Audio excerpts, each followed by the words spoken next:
Think about this for a moment. After the 2001 Afghanistan war, people taken to Guantanamo Bay found themselves denied something really fundamental: access to lawyers, the chance for a trial. Yeah, and the justification. The U.S. government pointed to a national emergency. Which immediately makes you ask, okay, what happens when a state decides the normal rules just don't apply anymore? That really is the heart of the matter here, isn't it? It's unsettling. This whole situation, denying basic legal rights, invoking an emergency, it forces us to look hard at the very basis of law and state power. Who gets to decide when these fundamental protections just get suspended? Exactly. And that's what we're getting into in this deep dive. We're exploring a chapter that really unpacks the huge implications of that moment. We're looking beyond just the event itself, really. Yeah, we're looking at how suspending the law actually reshaped state power, how it operates, and what that tells us about power dynamics more broadly. Our guide for this exploration is a chapter that looks critically at these events. It uses two really key concepts: sovereignty. Right, the traditional authority of the state. And governmentality. Which is more about how states manage populations, the techniques they use. So if you've ever wondered how states wield power, especially when things get critical, and what that means for individual rights, for the rule of law itself, well, this deep dive is definitely for you. We'll be tackling some big questions, like what is indefinite detention, really? How does setting aside law actually change state authority? And we'll clarify those terms: sovereignty, governmentality, and show how they connect to Guantanamo. And crucially, the human rights dimension, the impact. Okay, so where's the best place to start? Let's begin with that first step, the suspension of law. The chapter points out something interesting.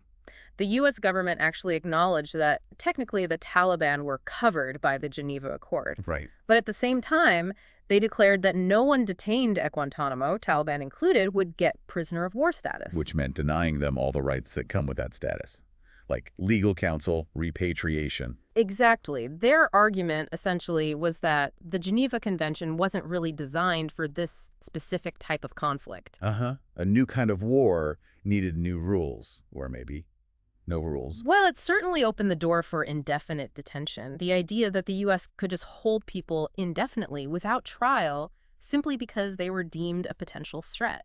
And that assertion of power, that ability to just deem someone a threat indefinitely, that really brings us to the work of Michel Foucault, doesn't it? It does, very much so. Foucault, writing back in 1978, introduced this concept of governmentality. Right. He argued that the main way modern states exercise power isn't just through, top-down commands, but through managing populations, managing resources, using all sorts of techniques. Like policies, bureaucracies? Exactly. And even using law itself as just one tool among many.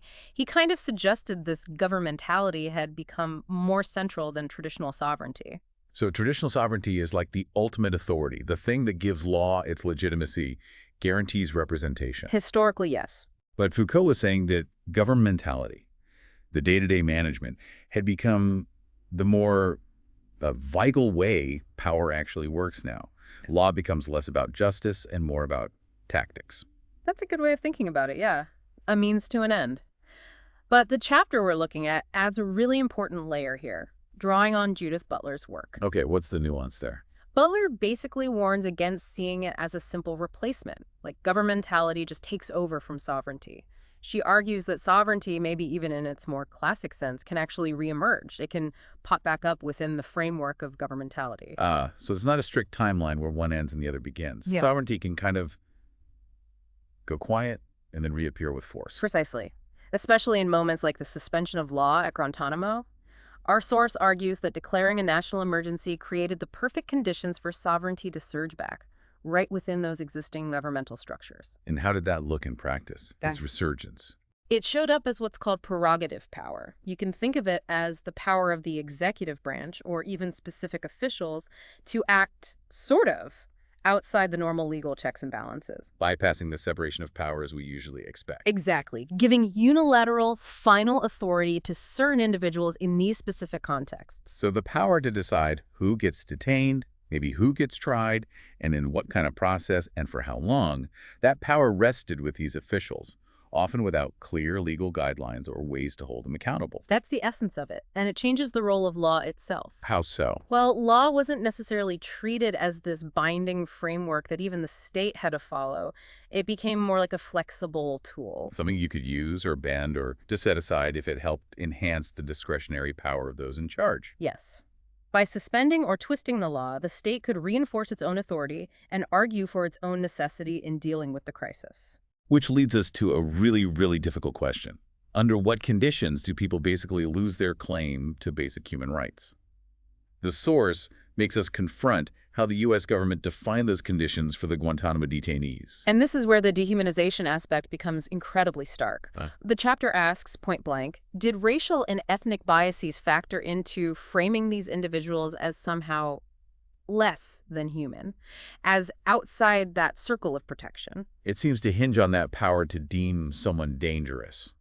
The state just decides who's a threat, often completely outside established legal procedures, outside due process. Wendy Brown's work comes into play here, too. She points out that Foucault's governmentality isn't just about state institutions. It's broader. It's about managing and mobilizing whole populations. Right. And then Giorgio Agamben adds another critical piece with his concept of the state of exception. Ah, yes, Agamben. He argues that sovereign power really shows its hand when the law gets suspended, right? That emergency, that exception becomes a zone where normal rules just don't apply. Exactly. And the chapter calls this a paralegal universe. It might have the appearance of law, the language of law. But the core protections, the principles we expect from established law, they're just missing. Precisely. The state creates a system that operates under the name of law, but outside its actual substance. Almost like a shadow legal system. And the worry, the very real worry, is that this temporary state of exception could just stick around, become permanent, a long-term expansion of unchecked power. Even the language used is telling, calling them detainees instead of prisoners. Why is that so significant? Because prisoner, particularly prisoner of war, triggers the legal framework of the Geneva Convention's specific rights and protections. Detainee puts them in this kind of legal limbo, held indefinitely, potentially stripped of those rights. And the justification wasn't even necessarily about things they had done, but what they might do. Often, yes. Based on conjecture, this person could pose a danger in the future. That fundamentally flips the script on due process, where you're usually presumed innocent and judged on evidence of past actions.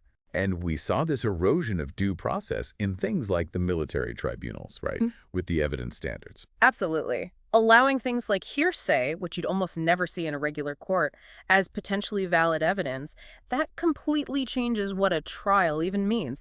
Is it really about finding truth or just reaching a predetermined outcome? It's like saying, sure, we'll have trials, but not with the rules everyone else uses. And the fact that these tribunals seemed mainly for high-ranking people with so-called persuasive evidence, whatever that meant. Vaguely defined, yeah. It implies that maybe lower-ranking detainees weren't seen as deserving even that compromise process. The chapter does look at some international precedents, like the British detaining Irish militants or how societies detain people deemed mentally ill.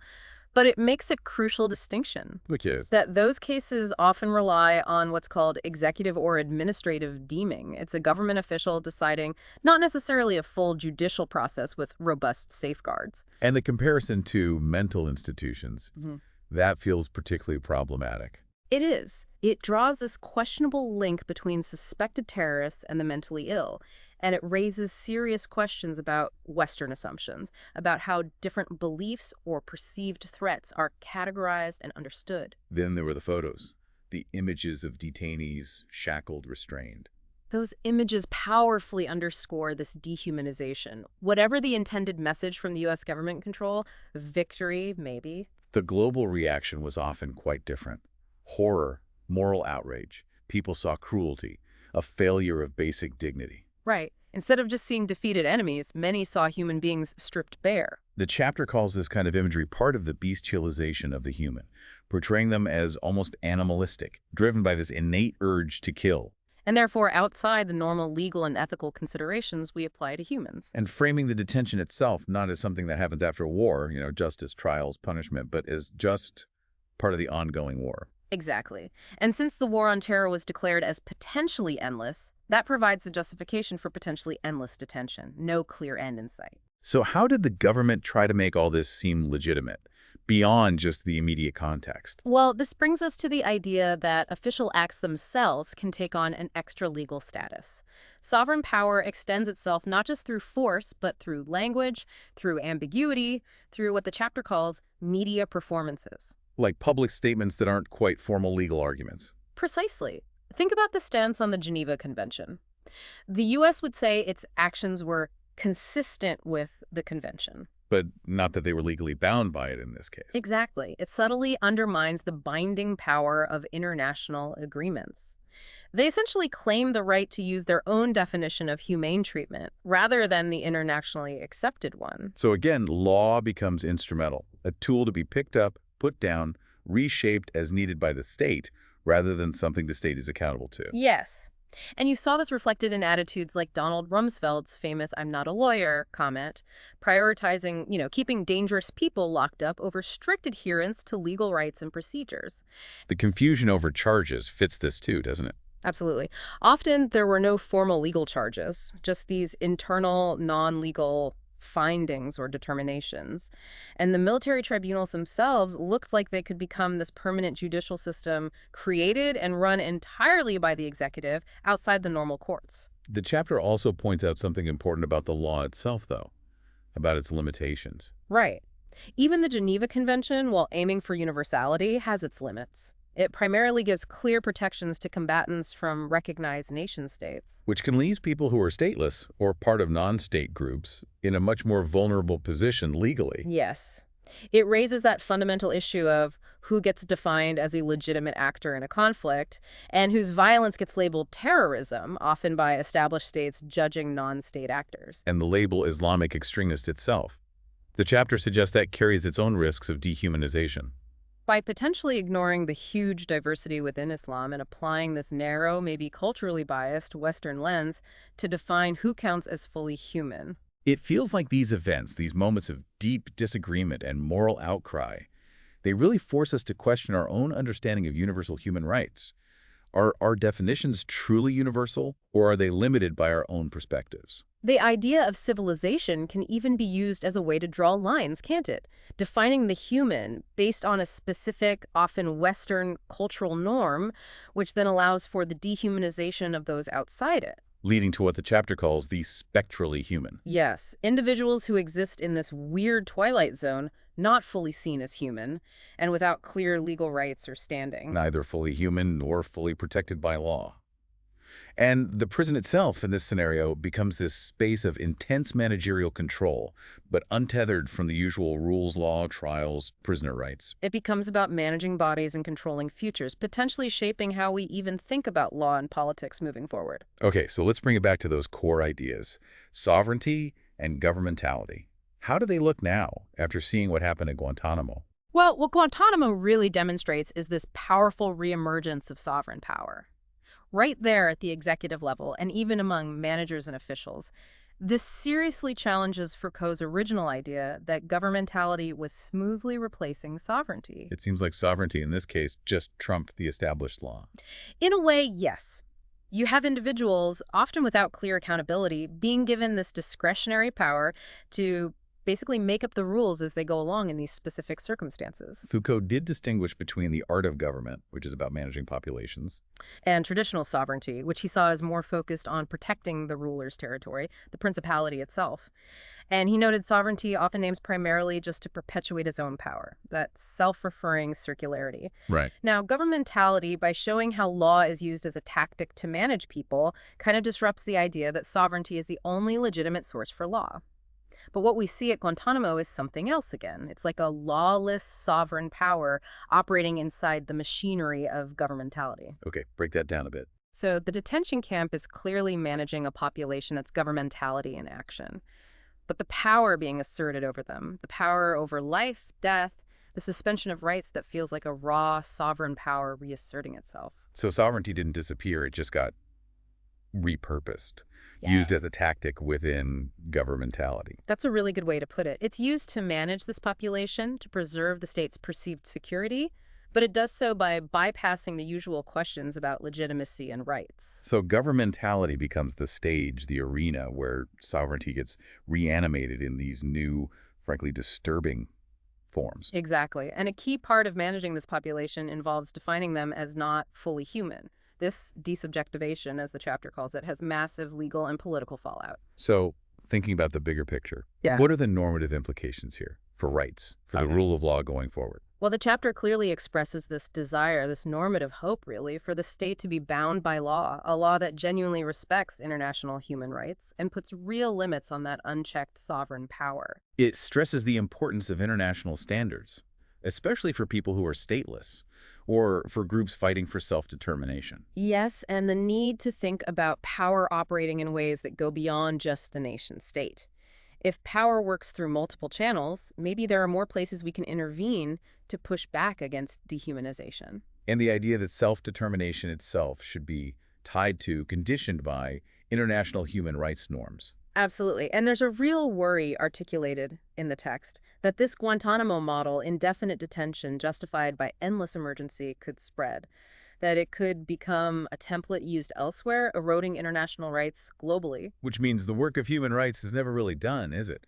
It's this constant task of rethinking what human means, pushing for a truly universal application of protection. And that really brings us to the end of our analysis of this chapter. We've covered the suspension of law at Guantanamo, the denial of rights. We've looked at how sovereignty reemerged within governmentality, Explored the processes of dehumanization applied to detainees, and considered the huge implications for human rights and international law. We also touch on those key concepts like sovereignty, governmentality, prerogative power, the state of exception. Right. Placed it in the context of the War on Terror, used Guantanamo as the central case, and incorporated Butler's critique regarding Foucault's view on sovereignty and governmentality. So final thought for you to take away. Yeah. Given this resurgence of a kind of raw, less constrained sovereign power that we've discussed, just how secure are our fundamental human rights? And what's the ongoing work we all need to do to define and truly realize a universal understanding of humanity in what seems like an increasingly complex and often challenging world? This deep dive has now fully covered all the arguments, key terms, the political context, the case examples, and Butler's critique from the chapter on indefinite detention in Precarious Life.